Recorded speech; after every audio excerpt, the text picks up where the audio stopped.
Hola. Bienvenidos a la nube de Orión. Esta es la segunda parte del iceberg de misterios y conspiraciones más grande de todo Internet. Si no han visto el primer video, el link estará en la descripción. Como en la primera parte, se abordarán muchos temas del primer nivel del iceberg.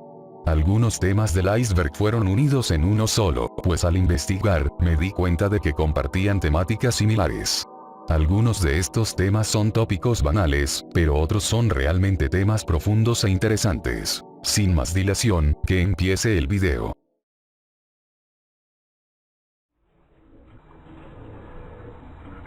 Momo.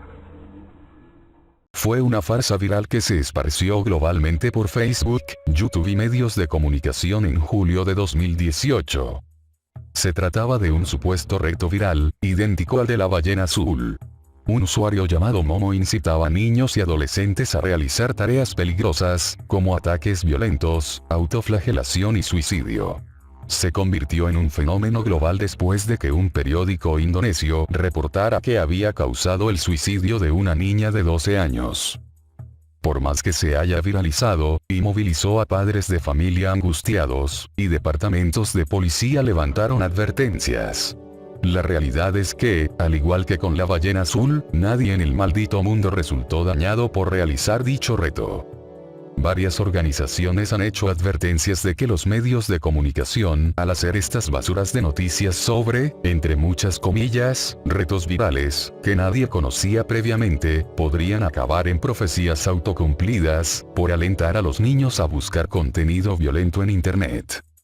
La famosa imagen de Momo, se trata en realidad de una escultura de un ubume, un tipo de fantasma japonés, también llamados yokai, de mujeres que murieron durante el parto. Las imágenes fueron posteadas en 2016, cuando se exhibía públicamente en Ginza, Japón. En 2018, fue desechada la escultura, pues sus materiales, de caucho y aceites naturales, se degradaron y pudrieron.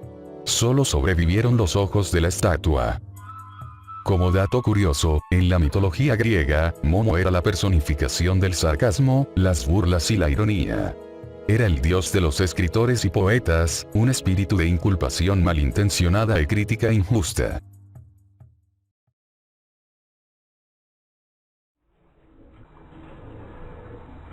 Floridización. Realmente no existe información muy relevante al respecto. Los únicos resultados sobre el tema hacen referencia a lo siguiente. Floridización se puede referir al proceso de llegar a parecerse al estado estadounidense de Florida en algún aspecto. La segunda definición hace referencia al fenómeno demográfico estadounidense en el que el porcentaje de personas mayores en una región específica aumenta progresivamente a medida que la población envejece. No hay más información al respecto. No sé por qué está en el iceberg. A menos que sea un error y se refiriera a la fluorización, que se refiere a las teorías conspirativas que dicen que ponerle flúor al agua potable, intoxica a las personas y causa daño neurológico en el cerebro de los niños en crecimiento.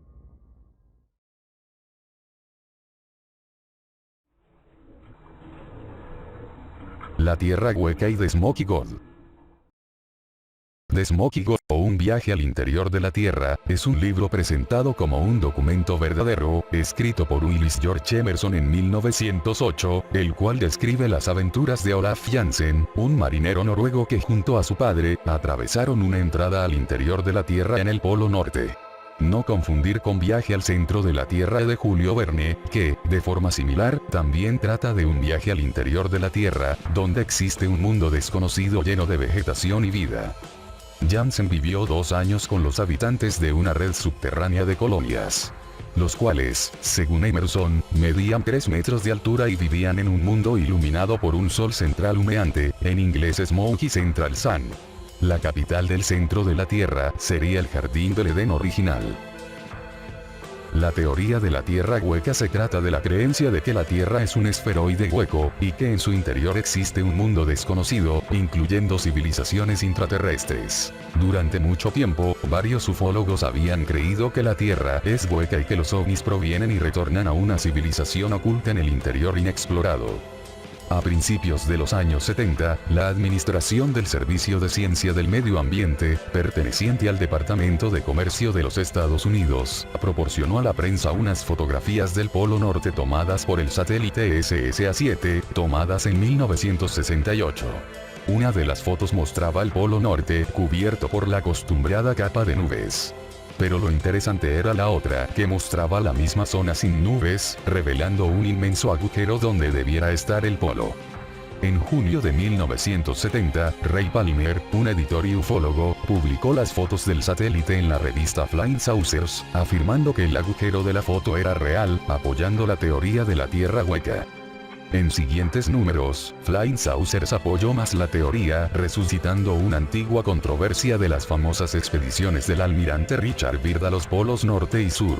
Justamente estas expediciones del vicealmirante Byrd despertaron la polémica sobre la teoría de la Tierra hueca. Byrd fue un aviador y explorador que sobrevoló el Polo Norte en 1926 y dirigió muchas expediciones a la Antártida. Entre 1946 y 1947 descubrió y cartografió 1.390.000 kilómetros cuadrados de territorio antártico. Supuestamente el almirante Byrd anunció después de un viaje a través del Polo Norte lo siguiente: me gustaría ver la Tierra más allá del polo. Esa área más allá del polo es el centro del gran enigma. Otras leyendas dicen que lo que Byrd vio en el Polo Norte áreas de tierra con montañas, bosques, vegetación, en lugar de nieve. Otras historias dicen que en una expedición al Polo Sur, Byrd se encontró con una ciudad encantada, perteneciente a una civilización perdida y seres parecidos a mamuts.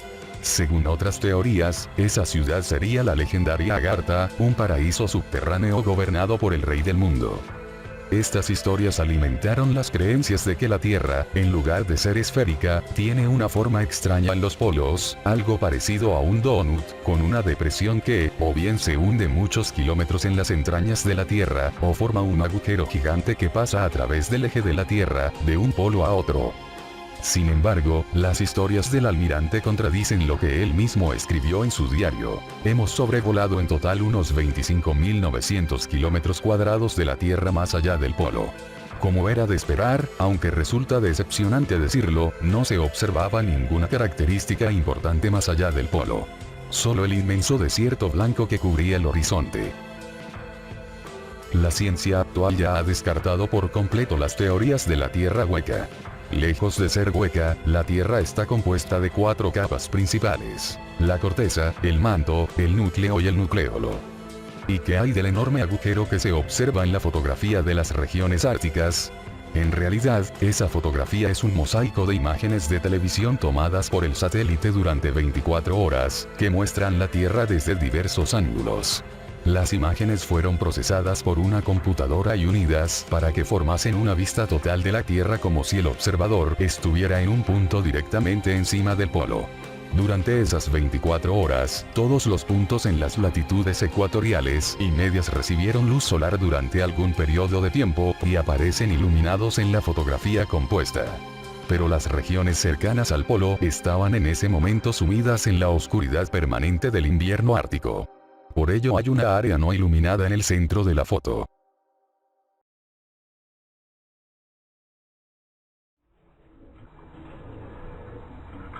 Rods. Los Air Rods, también llamados Flying Rods, son un fenómeno que jamás se han visto a ojo desnudo, pero que son captados por cámaras fotográficas en todo el mundo. No se sabe qué son, y dan mucho que pensar hasta los escépticos. Los Air Rods fueron descubiertos formalmente en la década de los 90. La gente encontró en grabaciones de todo tipo, desde vídeos caseros hasta filmes teatrales, extrañas alteraciones que se veían como bastones borrosos transparentes o de color blanquecino. Estas alteraciones parecían moverse muy rápido y son apenas visibles al ojo humano. Se mueven fluidamente, no como gusanos. Estos bastones se ven mejor contra grandes áreas de color uniforme, como el cielo. Las personas que examinaban estas anomalías descubrieron que estos fenómenos estaban muy extendidos, incontables filmes los tenían, incluso en las esquinas más imperceptibles. Al examinar estos filmes, se encontró que, al hacerle zoom a estos bastones, presentaban propiedades tridimensionales, por lo tanto, no eran manchas en la lente de la cámara o el film, sino algo en el ambiente captado por accidente. Parecían cilindros uniformes, sin diferencia en su inicio y final, con pares de apéndices a lo largo del cilindro. En algunos bastones, los apéndices parecían aletas que vibraban rápidamente a lo largo del cilindro en olas ondulantes. Casi siempre eran borrosos y de apariencia transparente. En adición a sus propiedades tridimensionales, estos bastones parecían actuar de formas inteligentes. A veces los bastones seguían a otros y parecían interactuar entre sí de forma similar a como lo hacen las mariposas. A veces seguían a la gente. Nunca atravesaban objetos. Todo esto parecía indicar que no podían atravesar objetos sólidos y que podrían estar vivos. Entre algunas personas que se han interesado en el tema, es popular la idea de que los bastones no son seres vivos, sino que son ovnis pequeños enviados por aliens. Desde luego la aplastante evidencia para apoyar irrefutablemente esta afirmación es inexistente. A veces se refieren a los bastones como Roswell Rods, en referencia al famoso suceso de Roswell, en Nuevo México. Aunque se dice que no se pueden ver a simple vista porque se mueven bastante rápido, esto no tiene sentido por el hecho de que algunos filmes los muestran moviéndose durante segundos alrededor de una persona, a velocidades que serían perfectamente visibles. ¿Cuál es la verdadera explicación detrás de este fenómeno? Los bastones son el resultado de criaturas voladoras de rápido movimiento en el campo de visión de la cámara. Típicamente insectos, a veces aves o murciélagos. En vídeos de escaneo entrelazado, técnica para comprimir imágenes que era la más usada, hasta que llegó la gran demanda de monitores de PC, se producía el efecto de los bastones al comprimir varios frames en uno solo cuando el video se reproducía, aumentando los fotogramas por segundo percibidos, sin consumir extra de ancho de banda. Una vez que el video está entrelazado, junto con el efecto de motion blur, los insectos que deberían verse de forma normal, entonces se muestran como bastones.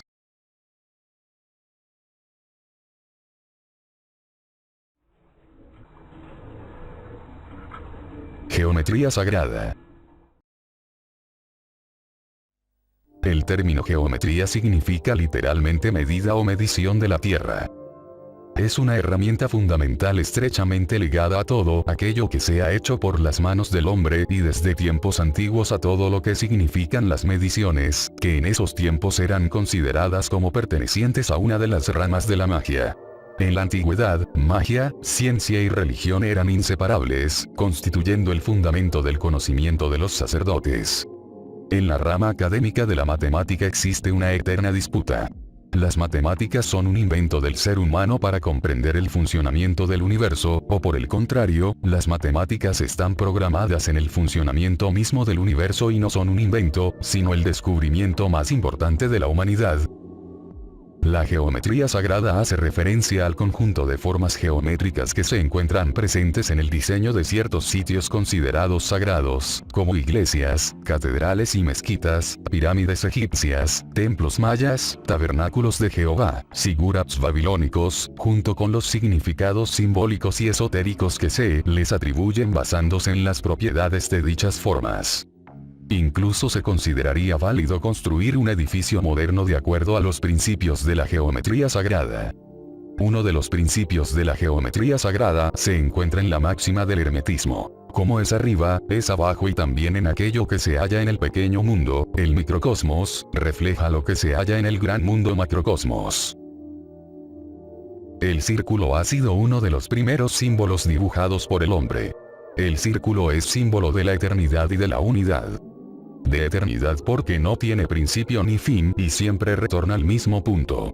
Por eso simboliza también el universo, que no tiene punto donde comience ni donde termine, entonces todo lo contiene y no hay nada fuera de él, por ello también es símbolo de unidad. La Vesica Piscis es la figura producida cuando dos círculos de igual tamaño son dibujados hasta el centro del otro. Ha representado el vientre de la diosa madre, el punto de surgimiento de la vida. Ha tenido una posición de primacía en la fundación de construcciones sagradas. El número de oro, o sección de oro, es una relación usada en arquitectura sagrada y el arte ya desde el antiguo Egipto. Es una proporción encontrada en todos los objetos geométricos regulares con simetría pentagonal o relacionadas con la raíz cuadrada de 5. Los griegos la llamaban la sección, la divina proporción por Luca Pacioli en 1509, y el número de oro por Da Vinci. Sus propiedades han cautivado a los geómetras desde la antigüedad, pues esta proporción se encuentra plasmada en la misma naturaleza. El símbolo de Metatrón. Metatrón es el ángel más poderoso de todos, el mayor en cuanto a jerarquía e importancia, y mostró la grandeza de los cielos al profeta Enoc. En total tiene 13 círculos iguales que están conectados con líneas rectas.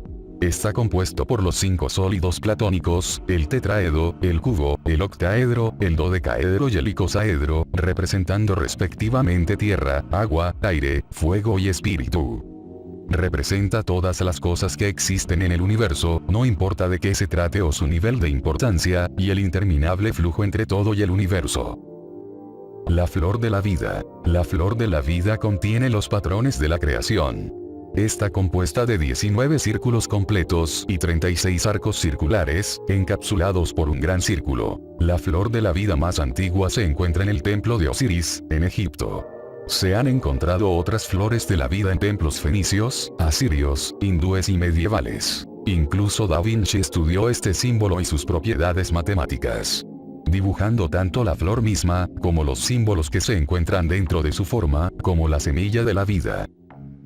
En conclusión, la atribución de propiedades divinas a formas geométricas es lo que estudia la geometría sagrada.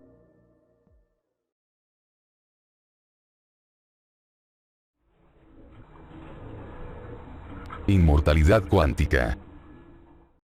La inmortalidad cuántica, irónicamente también llamado suicidio cuántico, es un experimento mental, similar al experimento del gato de Schrödinger, para explicar el fenómeno de superposición cuántica, que propone que cuando un fenómeno cuántico ocurre, el universo se divide en dos, uno por cada estado cuántico posible. El experimento empieza con una persona que apunta un arma hacia su cabeza. El arma es controlada por una máquina que mide la rotación de una partícula subatómica. Cada vez que la persona aprieta el gatillo, hay una probabilidad de que una bala salga disparada y muera, y otra probabilidad de que la bala no sea disparada, sobreviviendo. Según la interpretación de Copenhague, cada vez que se jala el gatillo, el universo actual se divide en dos universos hijos, uno en donde la persona muere por la bala, y otro universo en donde sobrevive. Si esa persona, después de apretar el gatillo y sobrevivir varias veces, continúa apretándolo, estará creando más y más universos, en los cuales en todos estará muerto, menos en uno, en donde seguirá teniendo la oportunidad de volver a jalar el gatillo. Lo interesante de este experimento es que, desde el punto de vista del hombre, por mucho que apriete el gatillo, siempre existirá una instancia de su conciencia en uno de los universos, aunque siga apretando el gatillo por toda la eternidad. Esto último es lo que se llama inmortalidad cuántica. La idea detrás del experimento es que, en principio, existe un estado de superposición cuántica, en el que todas las posibilidades son posibles mientras la función de onda no ha colapsado. Cuando se observa o mide un suceso cuántico, llamado iteración, que en el experimento representa el momento en que se aprieta el gatillo, la función de onda ya ha colapsado, de modo que los universos se separan, y en cada uno solo puede ocurrir una de las posibilidades superpuestas.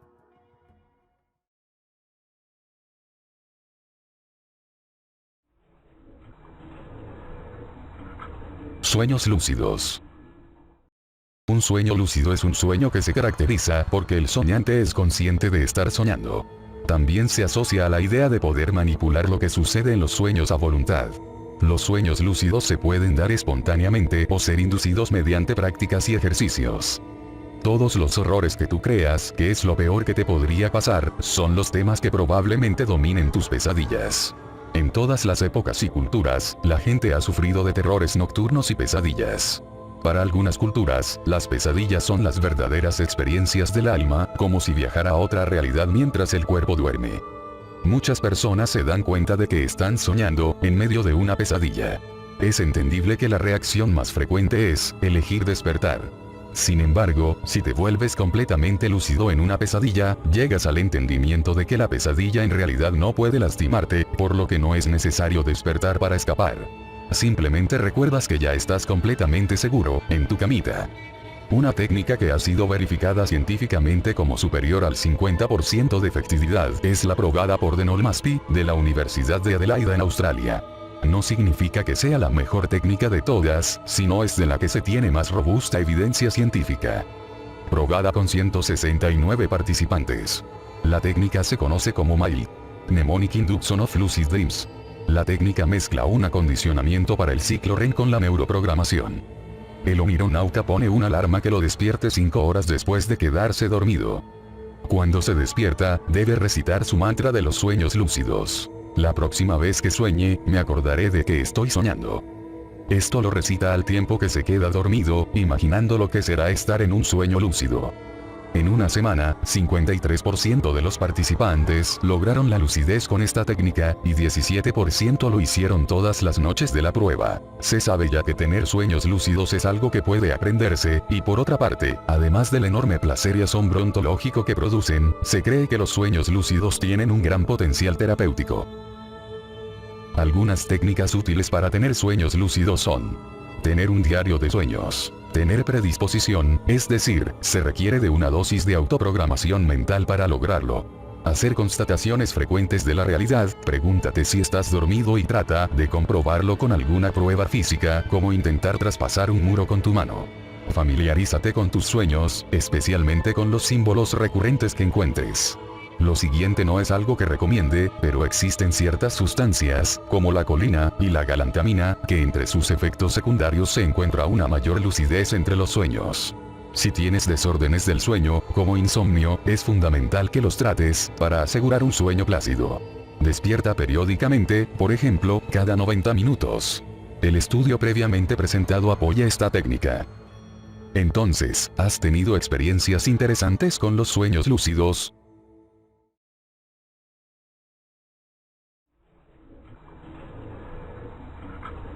OVNIs. Objetos voladores no identificados. Han sido presenciados por millones de personas en todo el mundo y han sido registrados en libros de historia, mitos, leyendas y tradiciones de larga data. Los ovnis y la ufología ya son parte de la cultura popular. Sin embargo, muchas historias que se registran en los textos antiguos son considerados como meros mitos y leyendas, mientras que los avistamientos de ovnis que se han producido en los últimos siglos, incluyendo las historias de nuestros días, han sido clasificados como malas interpretaciones de los fenómenos naturales, ilusiones o directamente, como teorías de conspiración. En relación con lo último, los ovnis se relacionan a miles de teorías de conspiración, de historias que sería imposible resumir ni haciendo cientos de vídeos.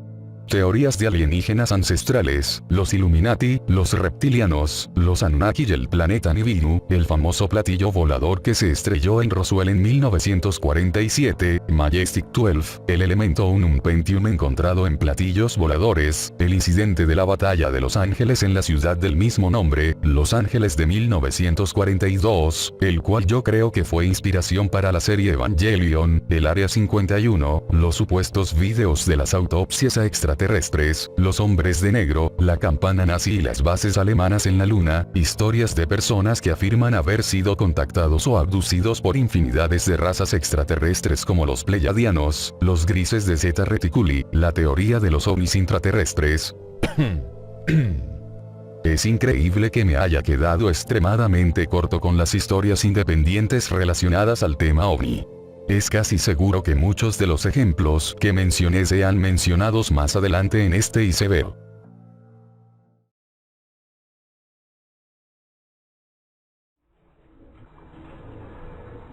Alienígenas bíblicos. Esta teoría se refiere tanto al hecho de que en algunos versículos bíblicos se hacen menciones a seres que bajaron de los cielos o ascendieron hacia ellos, así como a textos apócrifos o más antiguos que la misma Biblia, que sugieren que la humanidad ha sido contactada por extraterrestres desde tiempos bíblicos. En el primer libro de Samuel, capítulo 28, versículo 13, se hace referencia a dioses que ascendieron fuera de la tierra. Cuando el rey Saúl le pregunta a una mujer con un espíritu familiar. En el capítulo 1 del libro de Ezequiel se narra la visión en la que Ezequiel ve una nube inmensa que contiene fuego y emite relámpagos y una luz brillante. En medio de ese fuego veía algo semejante a metal refulgente. También menciona que en medio del fuego vio algo parecido a 4 seres vivos, descritos como humanoides alados, desplazándose de un lado a otro a la velocidad de un rayo. Más adelante, en el mismo pasaje, se describen 4 objetos brillantes, cada uno como una rueda encajada dentro de otra rueda. Estos objetos podían volar y se movían junto con las criaturas. Esta visión puede ser interpretada como que en realidad, lo que vio Ezequiel fueron ángeles, ya saben, ángeles según la Biblia. Sin embargo, en la misma Biblia se menciona que los ángeles son seres espirituales y, por tanto, carecen de cuerpo físico. Muchos descartan que el avistamiento fue de un ángel. El evento sería interpretado entonces como el avistamiento de un ovni bíblico. También se ha dicho que las características del Arca de la Alianza sugieren una tecnología avanzada, quizá de origen extraterrestre. En el Génesis se menciona a los Nefilim, también referidos como los vigilantes o los guardianes. Sus nombres significan aquellos que vinieron de los cielos a la tierra. Los Nefilim eran seres gigantes y muy fuertes que caminaron por las tierras antes del diluvio universal. Sin embargo, antes de que la Biblia se convirtiera en la Biblia que conocemos, hubo muchos libros adicionales que fueron removidos en el Concilio de Nicea, supuestamente porque muchos de esos libros, desde entonces apócrifos, revelaban información peligrosa para el canon cristiano. En el libro de Jubileos y en el Apocalipsis de Moisés, ambos textos apócrifos, se menciona a los vigilantes, mencionados como los Nefilim del Génesis. En los manuscritos del Mar Muerto y en el libro de Enoch, se menciona que un grupo de 200 vigilantes bajaron de los cielos y pecaron, mezclándose con las mujeres de la tierra, en contra de los deseos de Dios. Los hijos producto de estos pecados serían en realidad los Nefilim, y los vigilantes los ángeles que los engendraron. Según el libro de Enoch, Dios envió el diluvio universal para erradicar a los Nefilim. Sin embargo, los mitos de la Biblia se remontan a la antigua Sumeria, en donde supuestamente, los vigilantes serían los Anunnaki, aquellos que bajaron de los cielos, para procrear a los primeros humanos, creando una especie híbrida entre los Anunnaki y seres humanos. Prácticamente la misma historia de los Nefilim. Sin embargo, gran parte de la teoría Anunnaki se debe a traducciones inventadas por el polémico escritor Zecarías Sitchin. ¿Qué relación podrían tener estas historias con las historias de personas contactadas en tiempos modernos por extraterrestres? Muchos de los casos de abducciones por ovnis en tiempos modernos podrían indicar el regreso de los sirvientes de los vigilantes, los ángeles menores que repiten los actos de los 200 vigilantes originales, explicando muchos casos de contactados que han afirmado haber sido visitados por extraterrestres e incluso haber tenido relaciones sexuales con ellos.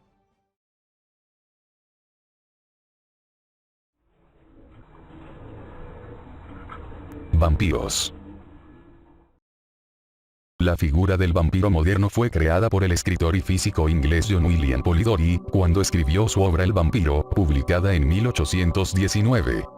Sin embargo, la concepción moderna del vampirismo evolucionó de diversas creencias europeas que provienen del mismo concepto, el temor de que los muertos, una vez enterrados, podían seguir dañando a los vivos. Después de la muerte, al contraerse la piel, los dientes y uñas del cadáver parecen alargarse. Cuando los órganos internos se descomponen, un líquido de purga oscuro, similar a la sangre, puede escapar por la nariz y la boca, haciendo pensar a la gente, ignorante de estos procesos, que el cadáver estuvo bebiendo sangre de los vivos. Los mitos del vampirismo actualmente tienen otros giros. ¿Alguna vez han escuchado esas teorías de conspiración que dicen que las élites hacen rituales satánicos o iniciáticos en donde beben sangre? Probablemente esa sea la evolución de los relatos de vampirismo en nuestros tiempos. Conspiraciones sobre personas de la realeza o altas esferas políticas y mediáticas que se reúnen en secreto para beber sangre de víctimas de tortura, rebosante de adrenocromo y otras sustancias con poderes ocultos. Elizabeth Bathory fue probablemente la asesina serial más prolífica de la historia. Perteneciente a la nobleza húngara, fue acusada de torturar y matar cientos de mujeres y niñas entre 1590 y 1610. Algunas de las historias hablaban de las tendencias vampíricas de Madame Bathory. Por ejemplo, se bañaba en la sangre de jóvenes vírgenes de la cual absorbía sus propiedades rejuvenecedoras. Se cree que Elizabeth Bathory fue la inspiración del Drácula de Bram Stoker. Cambiando a otros derroteros, las enseñanzas del Tantra hablan de que las relaciones sexuales poseen una energía espiritual, y de la existencia de vampiros energéticos que se alimentan de esta. De acuerdo con las personas que han mezclado las enseñanzas del Tantra con las historias de la New Age, la energía sexual es poderosa y su poder se puede usar para el bien o para el mal, siendo uno de los mecanismos de la Matrix para controlar a las personas a través del sexo casual y promiscuo, ya que supuestamente se pierde la parte, entre comillas, sagrada del sexo. La promiscuidad nos convierte vulnerables a entidades multidimensionales, son capaces de extraer la energía psíquica, emitida durante las relaciones sexuales. El sexo sería una de las formas más poderosas de extraer la fuerza vital del otro, a menudo de manera unilateral en detrimento del otro. En este punto ya hemos derrapado por completo y hablamos de reptilianos, Anunnakis, arcontes o cualquier otra entidad cuya tarea es esclavizar al ser humano, consumiendo su energía psíquica mientras nos inundan con pornografía y destruyen nuestros sistemas de valores morales. ¿Cuál es la referencia más lejana en la historia del vampirismo? Hay que remontarnos a la antigua Mesopotamia, pues en la mitología de la antigua Babilonia y Asiria, existían varios demonios que se les aparecían especialmente a los bebés para matarlos durante el sueño, pero también a hombres y mujeres para extraer su energía vital. En la mitología hebrea nos encontramos a Lilith, que cumple una función similar a estos demonios babilónicos. Se cree que de estas antiguas mitologías nacieron los mitos del vampirismo que se desarrollaron en Europa.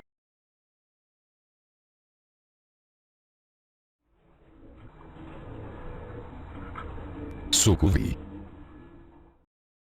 Las abducciones por ovnis durante el sueño en realidad podrían ser la manifestación de nuestros tiempos de un fenómeno inherente al ser humano. Se cree que las abducciones en realidad podrían ser en realidad un sueño arquetípico del ser humano, influenciado por nuestra cultura actual. En la antigüedad, en lugar de historias de personas contactadas por extraterrestres para tener relaciones sexuales con ellos, eran interpretadas en el pasado de forma muy distinta. En la antigüedad se cuentan historias acerca de demonios que se aparecían durante las horas de sueño, ya sea como seductivos demonios con forma humana masculina, llamado incubo, que tenían relaciones fantasmagóricas con mujeres, o podían aparecerse como una presencia femenina sensual que recolectaba el semen de los hombres a través de relaciones sexuales a través de los sueños. Se puede creer que ambas entidades son la misma, que se presenta de diferentes formas, es decir, como un súcubo que recolecta el semen, para reaparecer en otro lugar como un incubo para transferir el semen a un útero. Los súcubos pueden ser la explicación a los sueños húmedos y eyaculaciones nocturnas, pero la historia de los súcubos tiene orígenes muy antiguos. En la mitología de la antigua Babilonia y Asiria, el macho Lilu y la hembra Lilitu son demonios que espantan desiertos y son especialmente una amenaza para los bebés y las mujeres embarazadas. Ardad Lili es una mujer demoníaca que hace que los hombres sean impotentes y las mujeres estériles. Los babilonios y asirios también creían en la semidiosa Lamatsu, que especialmente cazaba bebés y mujeres en trabajo de parto. Deslizándose silenciosamente como serpiente en una casa, podía arrebatar un bebé fuera del vientre materno o fuera de su cuna. Ella también podría causar la enfermedad en hombres y mujeres. Pazuzu es el rey de los demonios del viento.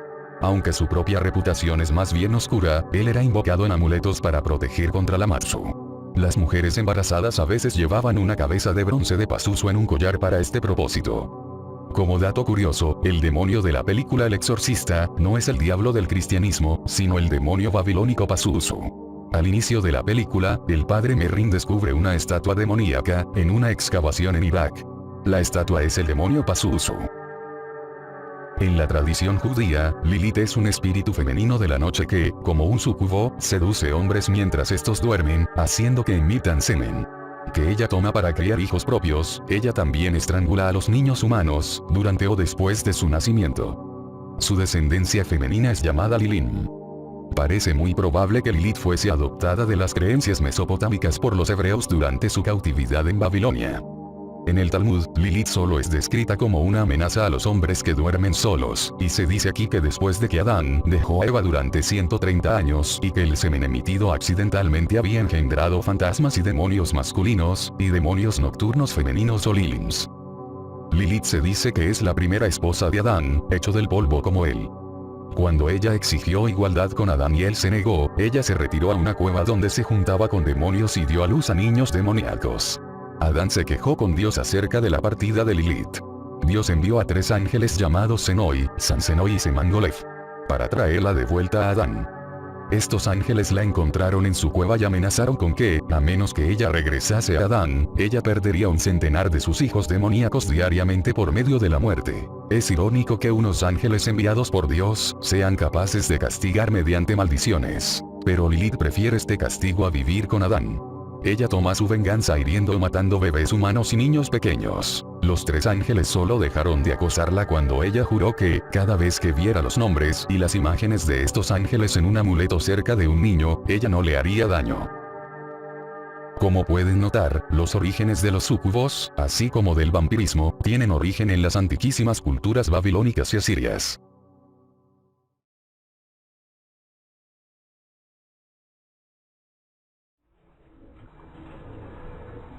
Inmortalidad cuántica.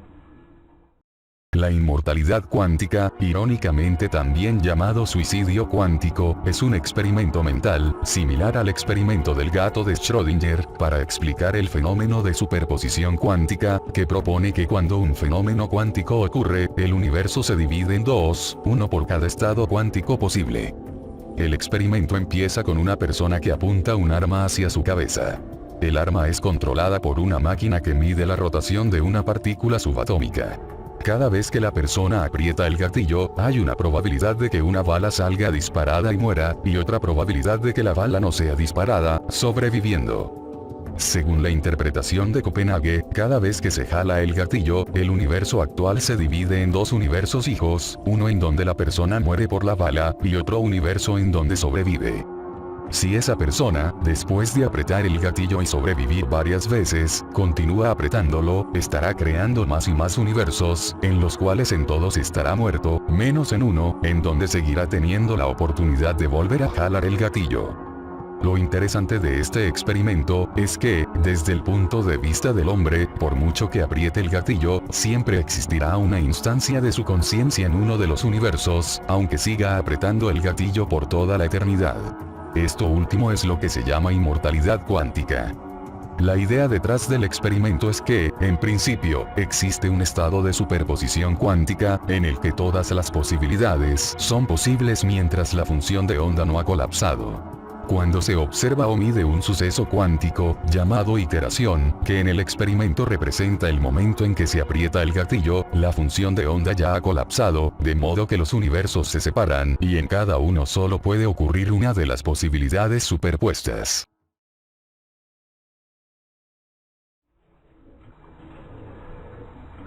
Shakespeare. Existe un colectivo de escolares, llamados a sí mismos anti-stratfordianos, que defienden la idea de que Shakespeare de Stratford no es el verdadero autor de todas las obras que se le atribuyen. En principio, cuestionan que Shakespeare tuviera la suficiente educación literaria, sensibilidad aristocrática o familiaridad con la corte real y temas burocráticos como para haber escrito sus obras. De modo que solo alguien con educación privilegiada y conocimientos de geografía, idiomas extranjeros y política pudo ser el verdadero autor. Los anti-stratfordianos también argumentan que las evidencias de que William Shakespeare de Stratford sea el autor de las obras es evidencia circunstancial. Muchos candidatos han sido propuestos por este pequeño grupo de disidentes como los verdaderos autores de las obras. Cada candidato es acompañado de una serie de argumentos para explicar por qué no habrían aceptado la autoría de dichas obras, ya sea por el rango social, por seguridad estatal o por género. El candidato más popular es el de la teoría baconiana.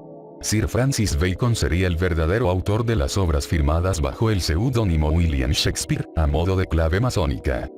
Francis Bacon es conocido por su contribución a la criptografía con el código Bacon, por lo que el ocultar información en sus textos es algo que se le daba bien. Algunos defensores de la teoría citan extractos de las obras de Shakespeare interpretándolos como anagramas o han buscado insinuaciones en cartas escritas por Bacon para defender la teoría. Los nombres de William Shakespeare y el de Sir Francis Bacon suman en total 33 letras. 33 es el grado más alto de la masonería, lo que demuestra que su nombre era un código secreto. La realidad es que existe mucha evidencia documentada que acredita la autoría de Shakespeare. Él mismo era actor de la compañía que escenificaba sus obras. Además de que muchos de los contemporáneos de Shakespeare se referían a él como el autor de dichas obras. La muerte de Hamlet, su hijo menor, podría asimismo dar fe de la autoría de Shakespeare sobre Hamlet, posiblemente dedicada a aquel. Los escolares que estudian la historia de Shakespeare en general consideran todas las teorías alternativas como infundadas, y que sus evidencias son, o bien circunstanciales, o bien distorsiones o escritos sacados de contexto. En la descripción dejaré un link de una página web en inglés que defiende de forma muy documentada y extensa por qué se sabe quién escribió las obras de Shakespeare y desmiente las teorías conspirativas. La página es muy antigua, anterior a 1996 y por tanto, el estilo de la página es como la de un sitio web de aquellos tiempos.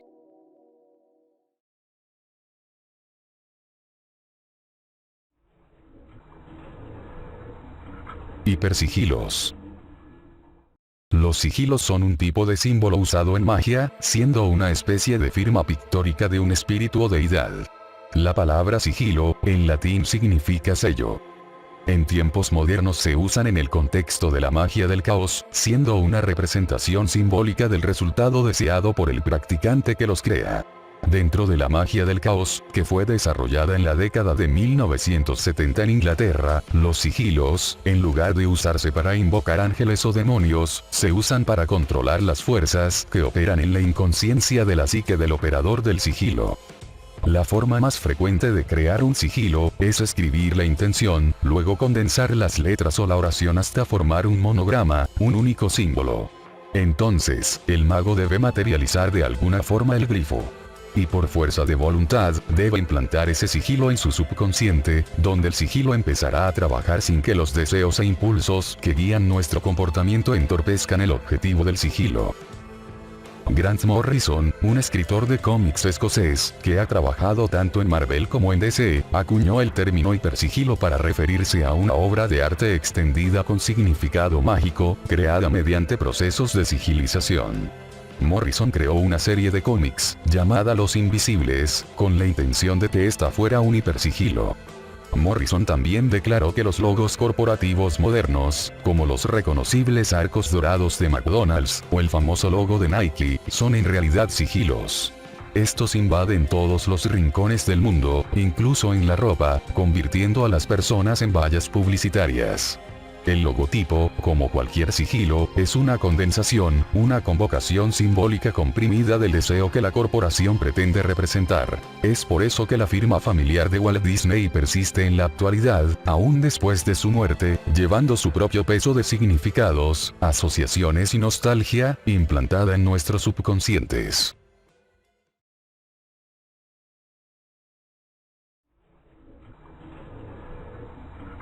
Lectura de aura. La lectura de aura, o aura reading en inglés, es la capacidad de ver y sacar conclusiones del campo bioelectromagnético que rodea a otra persona, o animal o planta. De acuerdo con quienes creen en el aura, todos tenemos un alrededor de nosotros.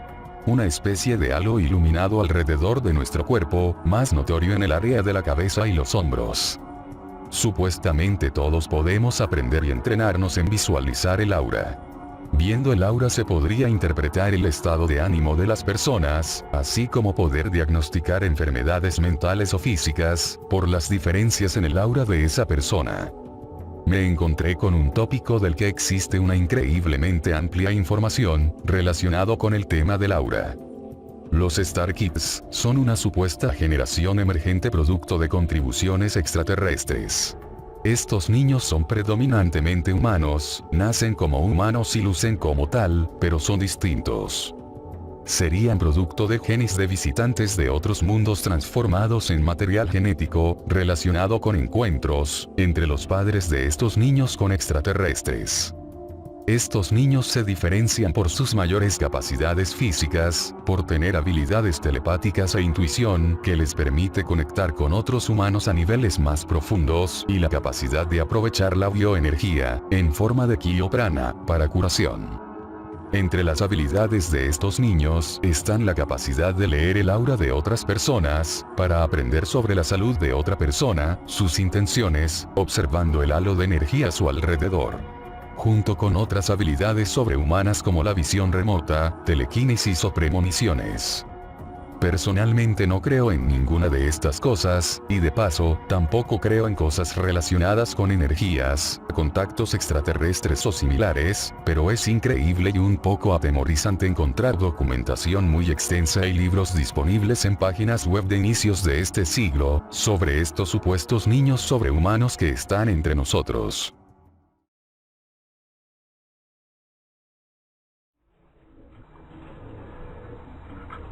Misiam.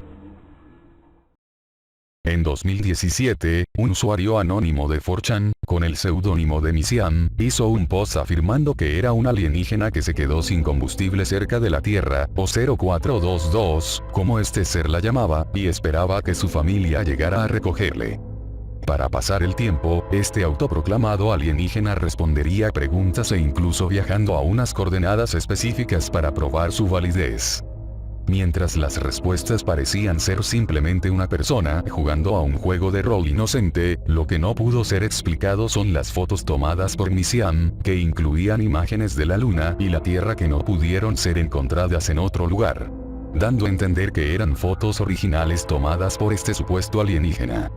Últimamente, un usuario posteó la dirección de su propia casa, y 5 minutos después, este usuario posteó un video de un objeto volador no identificado en su casa. La presunta nave de Misiam. Poco después, Misiam sería recogido por otra nave para regresarlo a su hogar, y desde entonces nunca se volvió a saber de él. Lamentablemente, no hay pruebas de que el video del ovni, supuestamente de Misiam, existiera en primer lugar. Sin embargo, el hilo de 4chan se encuentra archivado, el link del hilo está en la descripción de este video.